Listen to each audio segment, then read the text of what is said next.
Hey everyone, this is Josh for episode 116 of the Solopreneur Grind podcast. I am really happy to be joined by Patty Kay. Patty, thanks so much for coming on the show today.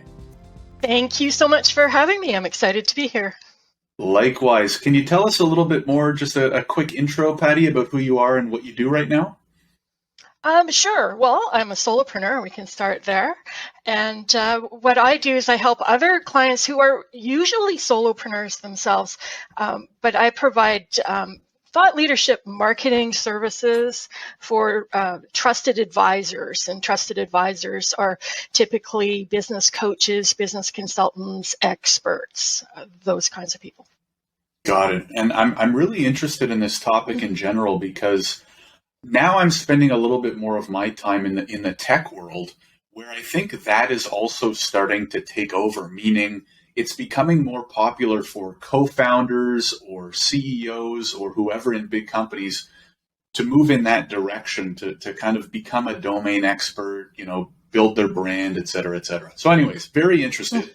Can you take us back, Patty, to was this the first thing you started doing as a solopreneur? Did you have previous experiences in solopreneurship or entrepreneurship before that? Yes. Virtually my entire working life, I have been either self-employed, running a business.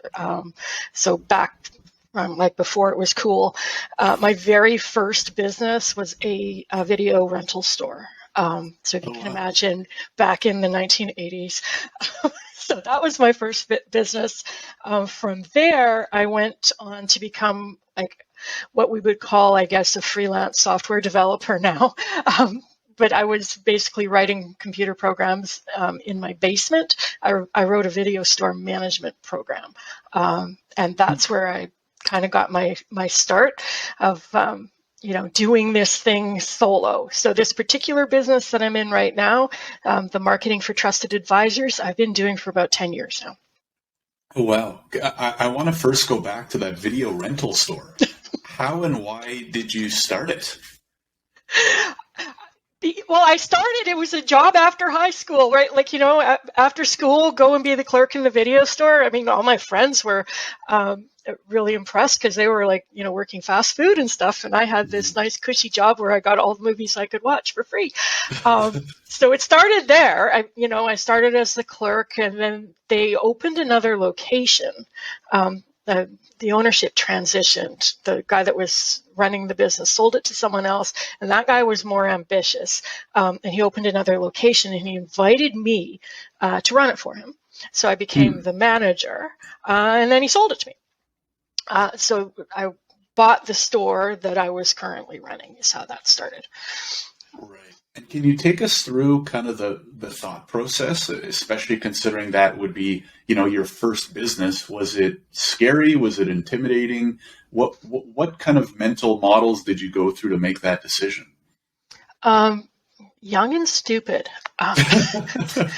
And also you, Patty, would you recommend getting into entrepreneurship in that way, like buying an already existing business? Yes and no. In some ways, I mean, the mindset at the time was overconfident, cocky, young person. I was 21, maybe something like that.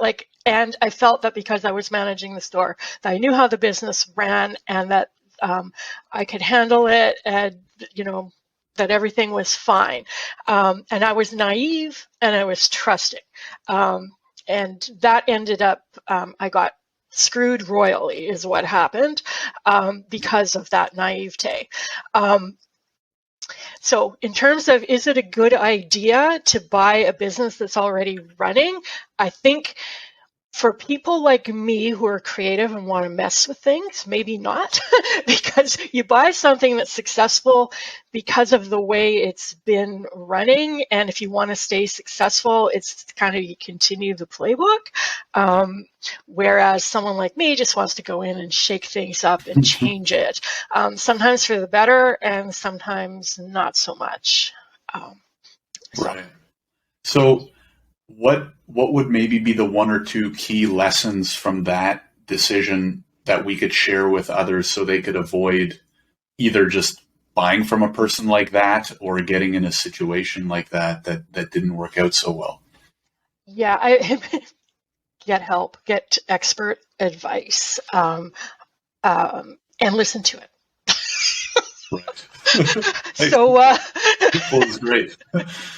so when my lawyer said, it's not really a good idea for you to buy this business and allow the owner to continue to hold the lease on the building, I should have listened and renegotiated that.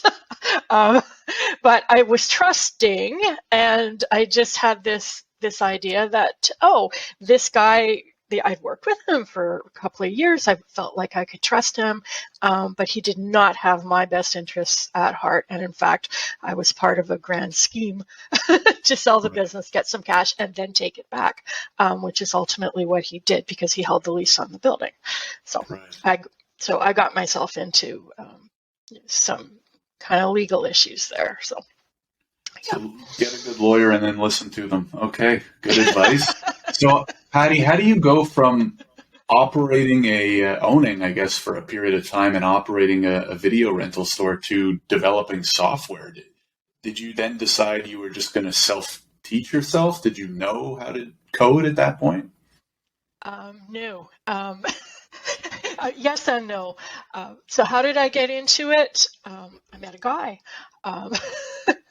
The guy that sold me a computer for the business, because this was back in, what would it have been, 1987, 1988, kind of personal computers were just coming out. They were just becoming a thing. And my store, like other stores, ran on pieces of paper and a cash register. So we hand wrote out receipts, and we typed stuff into a cash register, and I kept my books in a great big ledger kind of a thing.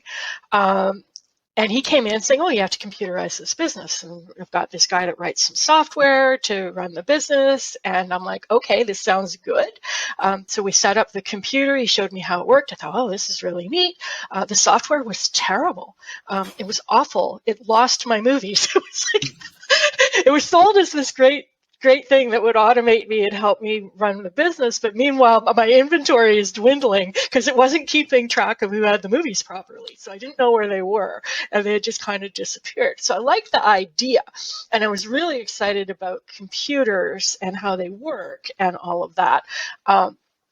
So I ended up hooking up with this guy that sold the computer system, and we started selling computers together. So he would buy computers that were returned as not working, and then he would fix them and then sell them out of a closet in his house. So I started working with him on that, and he would fix the computers, and I would show people how to operate them.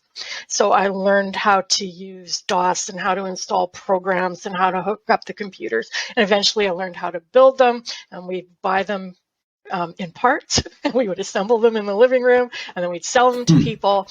And one day he comes home and he says, you know what? Selling hardware is really stupid. He says, because you sell it once and then it's gone and you have to go and buy another computer and sell it. He says, we should sell software because you write it once and you sell it many times. So he says, I've decided that we're going to open a software development company. You're going to be the programmer. So he handed me a book and a piece of software called Turbo Pascal. And he says, go write us a video store program. He says, you know about video stores and video store management, and we know that this software isn't any good. Go write us something better. Naivete, I just believed that it was possible. And for the next 9 months, I figured out how to write software, and I wrote a video store management program. So it was you with one book and a computer. Mastering Turbo Pascal 5.5. Yes, it was purple. Wow. And then, so what would you, because those are very different times, right, Patty? Like now, if you want to learn to code, I mean, there's endless resources, right? Courses and YouTube videos, and boot camps now have become very popular too. Yeah. What would you recommend to someone now then, if they wanted to learn how to code? Well, I think it's kind of a funny story.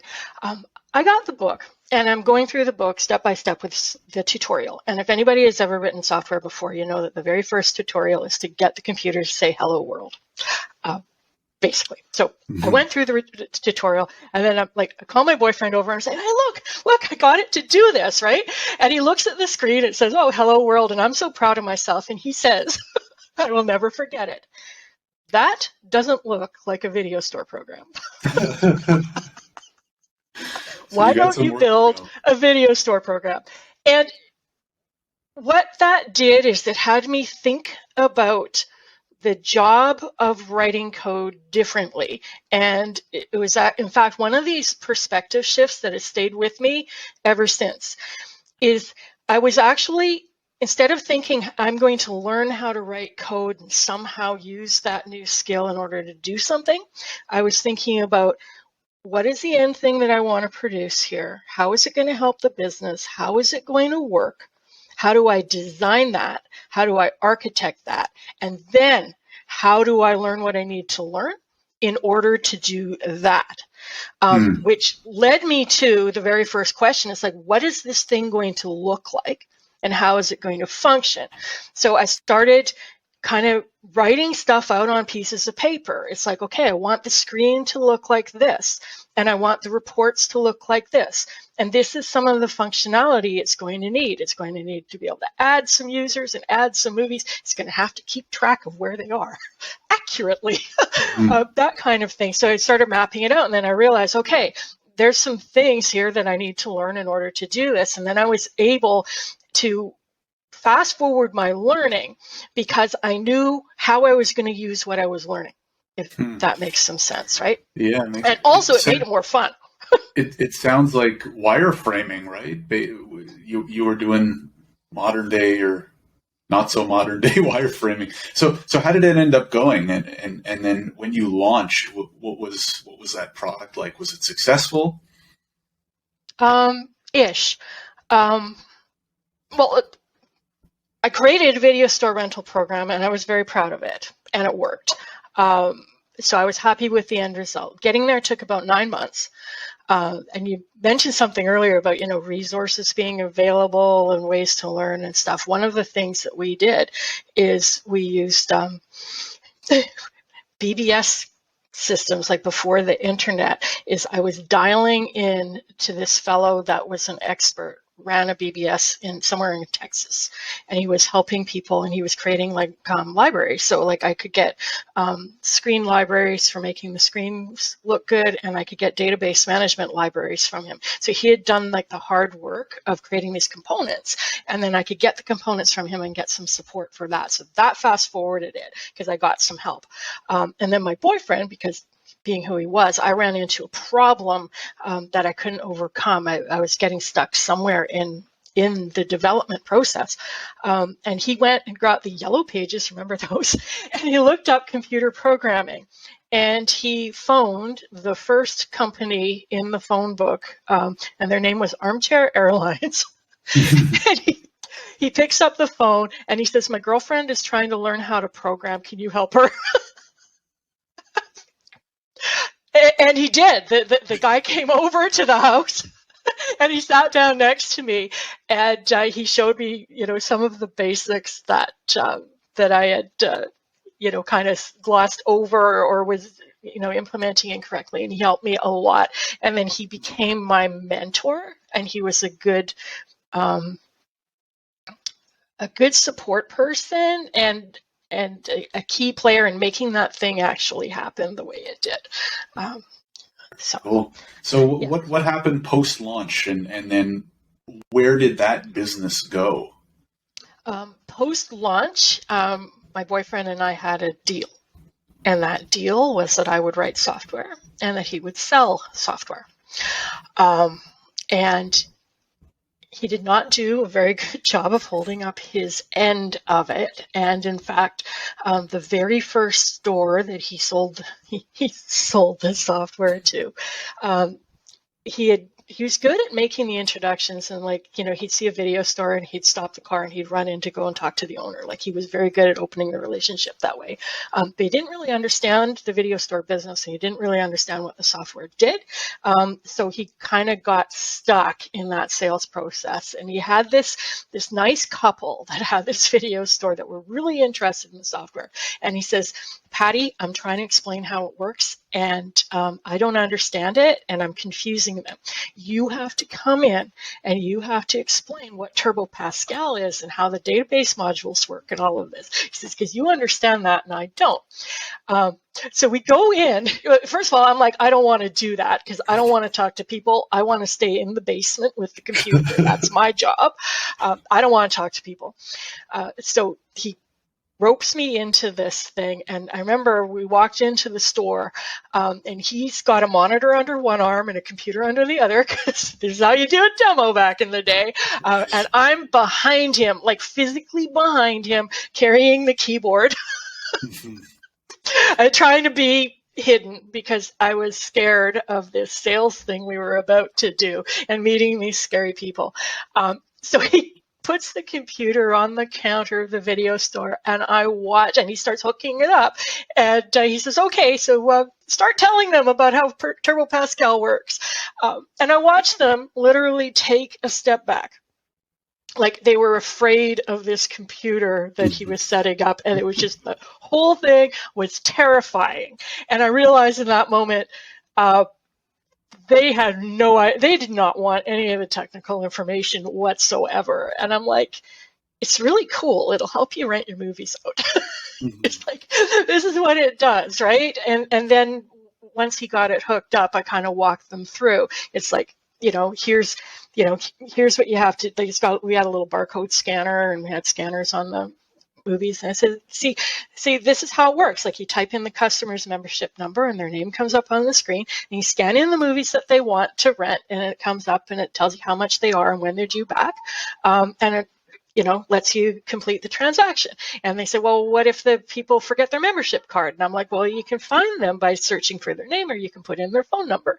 And they're like, and they're like, well, and the computer remembers where they are. Like, what do we do about, printed out receipts and stuff? I says, you can let the computer just remember if you want, or you can hit this print button and you can print out a paper receipt so that you have that. I said, but what's really magical is when the movies come back, all you do is scan them and they're right back in inventory. Because before, we used to have to sort through a pile of invoices to find the invoice that matched the movies that came back, and they bring back 3 movies, but they rented out 4. You have to kind of scratch them out and call them for the other movie and all that. And it took a lot of time to bring the inventory back in so you could get it on the shelf. So it's just scan, the movies are back, you can put them on the shelf right away. It's like, it's super fast.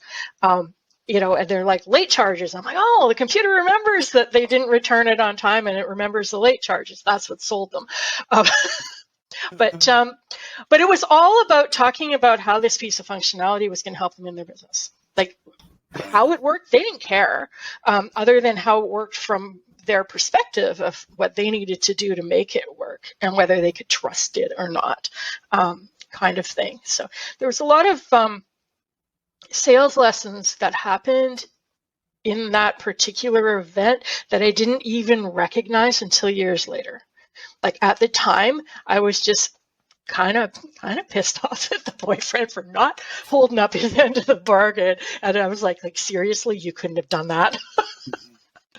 Yeah, and it kind of summarizes business and sales in general, right? Which is, you just need to show people the value you can add to them and their business. They don't care about what's going on behind the scenes or behind the computer or behind the software. It's how do you save them time or make them more money or save them more money? You know what I mean? So very cool. So how did that end? Poorly. I mean, we had some success. I think we got that software into, I don't know, 15 or 20 stores in the geographical area that we were in. Then bigger competitors came in with more robust software, like real companies. So that it's kind of like the days of doing things the way that we did were were ending, and so was the relationship. So the business, without him opening the doors for me, there was nothing for me in terms of continuing on. Like I was not the one that was going to go and walk into stores and sell software. So that's how that ended. It's a great learning experience. I use a lot of what I learned then, still to this day. Yeah. Got it. And so what happened next? That ends. You're like, okay, well, I have some experience doing this and this and this. What did you decide to do next, and why? What did I decide to do next? Well, I got into another relationship with a realtor. So I became a real estate office manager for a little while, helping him in his business. And in that time period, the internet became a thing. So in 1993, 1994, I learned about this internet thing, and I met this guy that was doing website developments. I can't even remember how it all happened, but I ended up going to his house, and he had set up a Linux server in his living room running Apache, which runs websites, and he was showing me how this internet thing worked and how web servers worked and browsers and stuff like this. And so immediately I had to do that. So I went home and did the exact same thing, and I learned how to make websites back in 1994, and I made a website for a real estate office. Which was really hilarious, because when I showed it to the people that worked in my husband's company, like the realtors, they said, well, that's really neat, because I'm like, hey, here's your real estate company. We can put houses on here. And they're like, can we fax it to people? Like nobody had even emails, right? Like it was like, here's a website, and they're like, I don't know, it's all dial up to get onto the internet back then. And it's just, I Very thought it was different cool. Yeah. So, Patty, how did you get into what you're focused on right now? What I'm focused on right now, well, after I started doing the websites, I got into like technical work and technical training, and I was selling bigger projects. I figured out how to market myself, like how to explain what this internet thing was and what websites were, and eventually web application kind of projects, intranets, and I wrote e-learning management software back in 2001, that kind of thing. So I went through this thing of growing myself into a freelance developer, technical trainer kind of a person.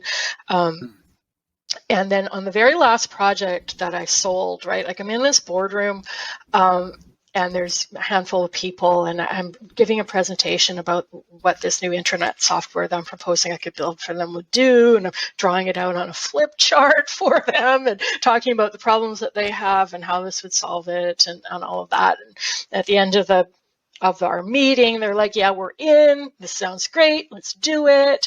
And of course I'm over the moon happy, biggest project I'd sold to date. And we're leaving the office, and the fellow says, if you ever decide to give up this technical stuff that you're doing, you'd make a great salesperson. I'm like, you gotta be kidding me. But on the walk from the door to my car, like through the parking lot, it was like I had this emotion. Like on the one hand, it was like, yay, got the sale, woohoo, followed immediately by, oh shit, now I have to write code. And that was it. That was the moment it ended. I completed the project. It killed me. But then it's like I knew I needed to do something different. So I took a break. I gave up the computer stuff. I read Tim Ferriss's 4-Hour Workweek book, and he talks about taking a mini retirement. Right there, I think. For those watching on YouTube right now, yeah, I think that's it. He had this idea in there about taking a mini retirement, that we should take 2 years in the middle of our careers to just go and retire and then come back, and either pick up what you were doing or do something else. And that's what I did. And then when I came back, I decided that I was done with the technology stuff, and that I was far, far more interested in the sales and marketing end of it, which was the part that was hard for me. And that's kind of where I wanted to go. So when I started this business 10 years ago, it was very much in support of new solopreneurs that were trying to figure out how to sell this thing that they're doing. So that's kind of where this started. And so that's really interesting. So how did you kind of put that initial kind of offering or package or product? I don't even know what to call it. Maybe you can give us more information. But when you decided, okay, this is what I want to do, what were maybe the first couple steps to kind of figuring out how you were going to do it? I had this idea that I wanted to help people like me. So I was putting myself back into, going back into the past where I was uncomfortable talking to people, uncomfortable talking about what I do, uncomfortable with anything that had anything to do with the marketing and the sales kind of angle of it. And also the fact that I'm an introvert. And I thought that played a big component in this, is I was not, I did not have the gift of the gab that my first business partner had. So how do you succeed without that sort of thing? And I thought that the most useful thing would be for solopreneurs that are isolated in their own homes, doing their own business, that were a little introverted, that the most helpful thing they could do is gather into a group and to have a mastermind of other solopreneurs, so that they could practice talking about what they do and have that kind of support. And so I wanted to create these mastermind groups that would bring people together. So the very first thing that I did is I had this idea that I was going to do these mastermind groups, and I put together a presentation on what they were and how they would work and the problems that they would solve and what people would get out of joining them. And I delivered it to my Toastmasters club to practice it, to get feedback on the presentation itself. And one of the members of the club, because we were an advanced club and our focus was on professional speaking, one of the members of the club came up to me and she says, "Patty, I'm in. Where do I write the check?" And that's how that started. So I ended up, getting a handful of people from my club, and we started doing these mastermind groups. And I was looking at these mastermind groups as everybody is equal, and we're all bringing ideas, and we're having these conversations, supporting each other, accountability and goal setting and all that.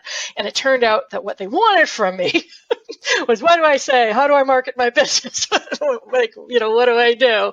So I moved from that into more of the teaching and the training, and from that into one-on-one coaching. And then just in the last few years, I decided that the absolute fastest way I could help people is by doing a lot of it for them. So that's where I'm at right now. It's a consultancy, agency almost, kind of a business where I help people mainly with messaging and what do I say and how do I package it and how do I describe it, and what do I write on my website and what do I say to people, and if I'm going to do a webinar, what goes into that, content marketing, all of that, kind of getting your wisdom out of your head and into the world in a commercial sort of sense. Right. Yeah, it makes sense, and I think it's another great lesson in just getting out there and doing something, because you were starting in this new area. You had never taught or kind of like offered services in that before.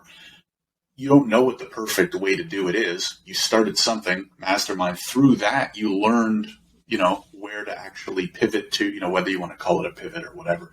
So anyways, get out there, right? Put something out there, and your audience will kind of eventually make it clear, right? Or your clientele, et cetera. So Patty, I'd love to talk about marketing yourself, kind of the stuff that you focus on right now. As I kind of alluded to at the beginning, it's very top of mind for me right now, and probably many other solopreneurs, entrepreneurs. So where do you usually start? Let's say you get a new client. Someone's like, "Hey, I have this small business. I want to get into this marketing, personal branding, whatever the heck you want to call it, kind of game." What do you do with them? Like, what's that first session or two look like? What are you focused on? What are you telling them? The very first thing that I want to work on with my clients is their messaging and their strategy. And I look at this, now my clients, basically sell transformational kind of services. They're helping businesses improve. They're taking people from where they are now to where they want to go. It's not very tangible, right?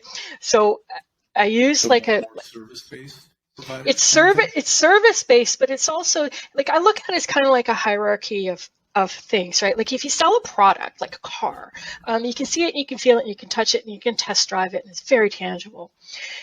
Some services have an element of tangibility as well. If I buy a website from somebody, it's kind of a product. I might not be able to touch it, and it's a service that they developed the website, but now I have a website. Or now I have a lawn that's mowed, or now, I have a babysitter and we can go out on date night. When you talk about transformational services, what do you get? If you hire a coach, what do you get? Like, there's no deliverable. They can't put the better version of you in a box and ship it to you. And in fact, the coaching service doesn't do anything for you if the client isn't involved and isn't doing something. And the ultimate outcome of that whole thing is a better version of themselves or a better version of their company. So when I'm working with clients that offer like management consulting kind of services, they can't put a new culture for your business, put it in a box. Like, it doesn't work that way. So a big piece, and it makes it hard to sell. Like, I was talking to a client just last week, and he says, this is the 10th business I've been in. And he says, it is by far the hardest to market because it's so wispy. It's like there's nothing to hang on to here. It's hard to explain. And people don't get it, right? So what I do in terms of the messaging and the strategy is I look at it through the lens of like a story. Like, I don't know if you're familiar with Donald Miller's work on building a story brand. He talks about the idea that your business is a story. So in the story, you have the hero of the story, which is your client. They are on a quest. They want something. That's the end result that you help them deliver. And the reason they don't have it now is because there are obstacles in the way that are preventing them from getting what they want. So that's the kind of the customer journey. That's what your clients want, right? And then there's you. You are the mentor, the advisor, the helper that helps them get there. So they're the star of the show. You're, like if they're the Karate Kid, you're Mr. Miyagi, right? And you have tools and expertise and wisdom and a path and a plan that will help them get where they want to go. So the first work I do with my clients is situating all of that. Who is the hero? Who are your clients? What is it that they want that you help them with in their words? What are the obstacles in the way? Why don't they have that yet? Then who are you as the advisor? Why should they pay attention to you? Why should they trust you? And this is where, you might have an origin story or credentials, customer testimonials, case studies, that kind of thing to prove that you're a good advisor, but you're not the star of the show. And then what's your methodology from getting there? And that's what makes a transformational services business tangible, is that you have a signature process or step-by-step. It's like, this is how you get from where you are now to where you want to go based on the customer journey. So we lay that out to start with. And from there, we develop the messaging. And then the website becomes explaining all of this, basically. Like, you're offering to help them get what they want. These are the people you're writing it for. And this is who you are. Who you are goes on your about page. Your path and your journey goes on your services page. But the front page is all about your clients, what they want, what they're struggling with, like, that's how you get their attention. So we start with that, with the messaging. And from there, we can build out a strategy of, okay, these are your people. What's the best way to reach them? What do we need to do? So can we talk about that next step too? So we've got that in place. How do we market to start filling the funnel? Yeah.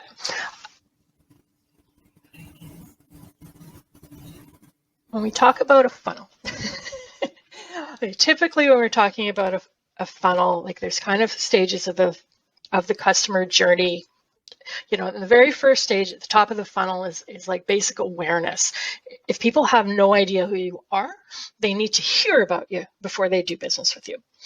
For trusted advisors, the next layer in is really important. It's an education, nurture, explain, what do I do? And it's a building of know, like, and trust, because ultimately what you're hiring is somebody that you're going to be vulnerable with. You're going to tell them your deepest, darkest secrets and your big problems, and you're asking for help. It's very vulnerable. You need some know, like, and trust, and you need to get that person is going to help you. Then you're going to have what we would call conversion, which is going to be a one-on-one meeting. Like, my clients don't sell through the internet. They sell through a conversation, and probably several conversations, consultations, right? And that's kind of what you'd look at as a funnel. Something for awareness, a lot of know, like, and trust building and authority building in the middle, and then a conversation on a calendar. Now, I'm a certified duct tape marketing consultant, and they talk about an hourglass instead of a funnel, which is highly relevant to service-based, trusted advisory kind of businesses, which is once they are a customer, once they're a client of yours, how do you retain them and keep them long-term? Because it's easier to make more sales to existing clients than it is to go and find new clients. And for my clients, that's really true. They might work with a client for months, or in some cases, years. So how do you keep them happy and coming back? How do you structure your services so that you stay with them? And then beyond that, how do you get referrals? Because when I talk to my clients and I say, how are you getting business now? They say, it's repeat business, it's word of mouth and referrals, and it's my personal network. It's always those answers, and it will always be those answers. So a lot of trusted advisors sometimes get this idea that they can use like a digital marketing funnel to replace a lot of that and to just kind of bring them calendar appointments on demand, and it doesn't quite work like that. It's more that the marketing that you do really supports what you're already doing with people, which is about building relationships. So your social media and your videos and your blog and podcast interviews and all of this stuff that gets you out in front of a new audience is about building relationships and sharing your expertise. It's very much letting people know that you exist, talking about things that they're interested in, showing them how you might help them. And it doesn't have to be huge numbers, not for my clients, right? It's business specific, but for my clients, they might need to get 2 or 3 new clients this year to make this year great. They don't have to sell 2 or 3 clients a day or several hundred a day kind of thing. Like, they're looking for larger contracts, big clients kind of thing. So it's not about bringing a whole lot of quantity into the top of a funnel. It's more about making quality connections. If they can get in front of a group and give a presentation and have 3 or 4 or 6 people come to them after the presentation, hand them business cards and have a bit of a conversation, that's a win. And they'd rather have that than to bring 500 new people onto an email list that are going to ignore them. Right. So Absolutely. Could we get maybe a couple tips, Patty, like 1 or 2 tips on that awareness part? So driving more awareness. And then also, I was curious about keeping your current clients happy, like 1 or 2 tips, or maybe your most common strategies you're recommending. So building awareness and then also keeping current clients happy. Yeah. In terms of awareness, get in front of your ideal clients. So, which means knowing who they are and getting in front of them. So speaking is a terrific way of doing this. If I had a wish, my wish would be that my clients would be really excited about getting up on stage and delivering a really, really great presentation to an assembled room of people who fit their ideal client profile that they did not have to fill. So if they have a partner or an association that they can go and speak at to get in front of a group of clients. And speaking is terrific because you're on stage for an hour or so, you're sharing your advice, not one of these pitchy sell from the stage things, but more about giving some really, really good, solid value.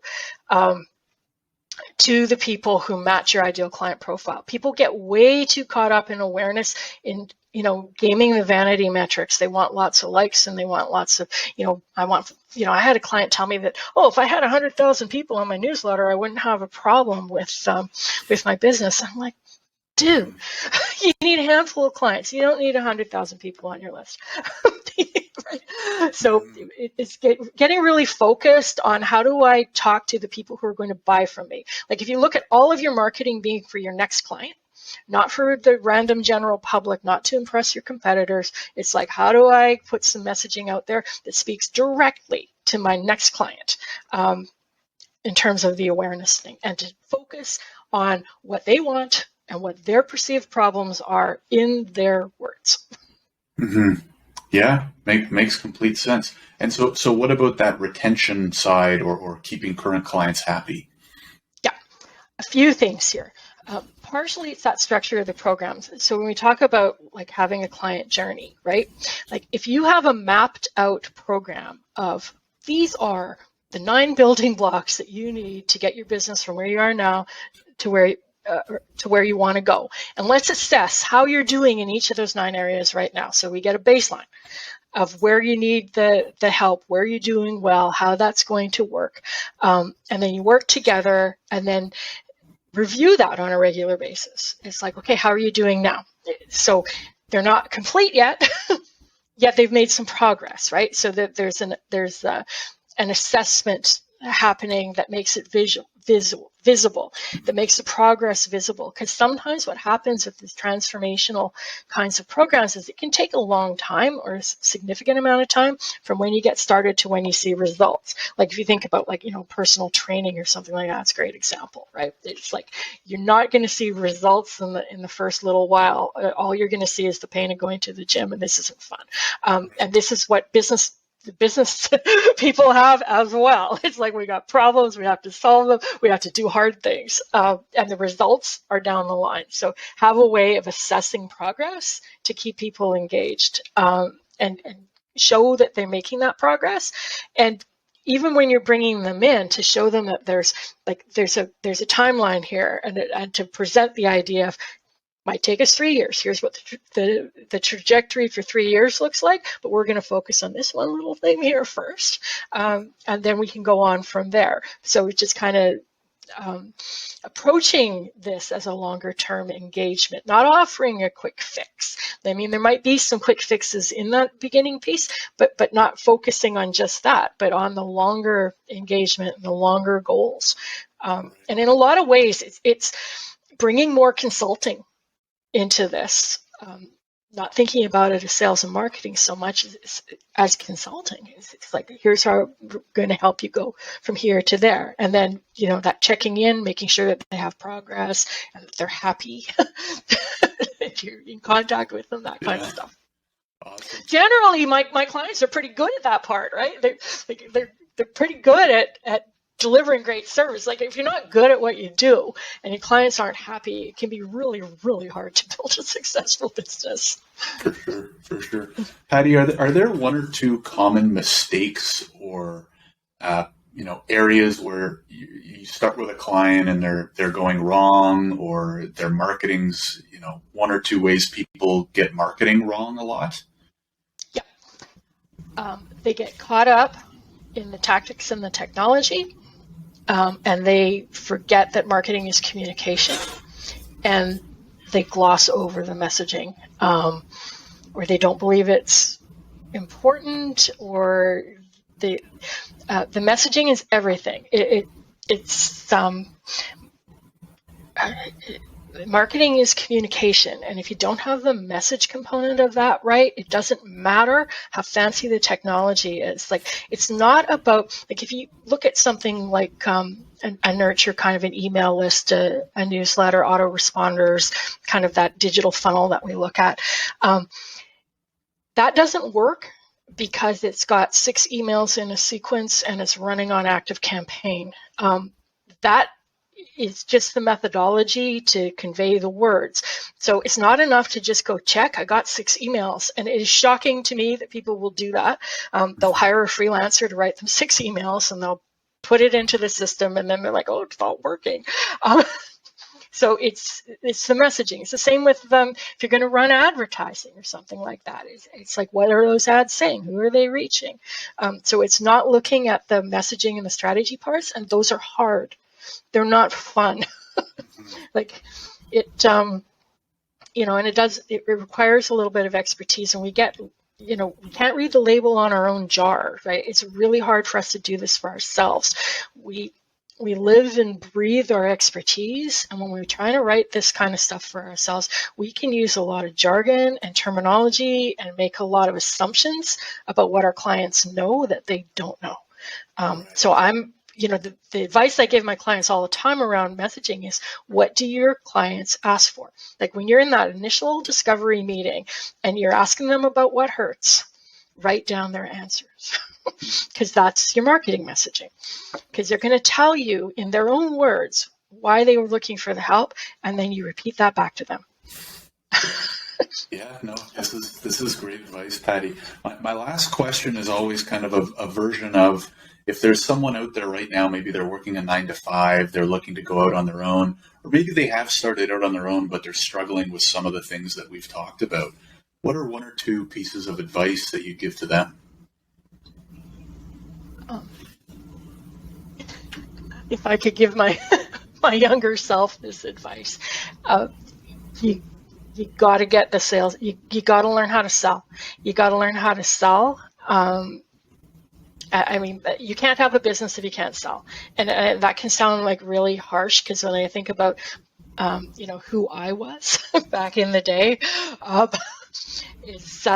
that's the hard, scary thing. And we sometimes get this idea that we can avoid that selling and avoid talking to people through digital marketing and through or maybe hiring. The number of people I've talked to that they're like, oh yeah, I hate the selling, and I'm gonna hire someone to do the selling for me. If you want to be a trusted advisor, I mean, this is different. You're selling a product, that's an entirely different business. But if you want to be a trusted advisor, you have to be able to do your own selling. It's like you are the product, and you have to be able to sell it. And you can't have a business unless you get that figured out. So figure out that part. There's a zillion books and sales trainings available on that, to kind of learn on your own, but figure that part out, and make some sales before you worry about everything else. You don't need a website. You don't need a business name. You don't need a whole bunch of things that you think you need. What you need are some customers.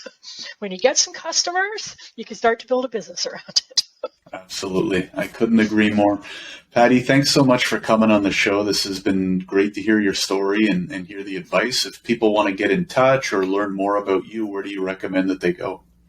To my website, pattykay.com. Awesome. And we will link to that in the description. Patty, thank you again for coming on the show. Thank you so much for having me. This was fun.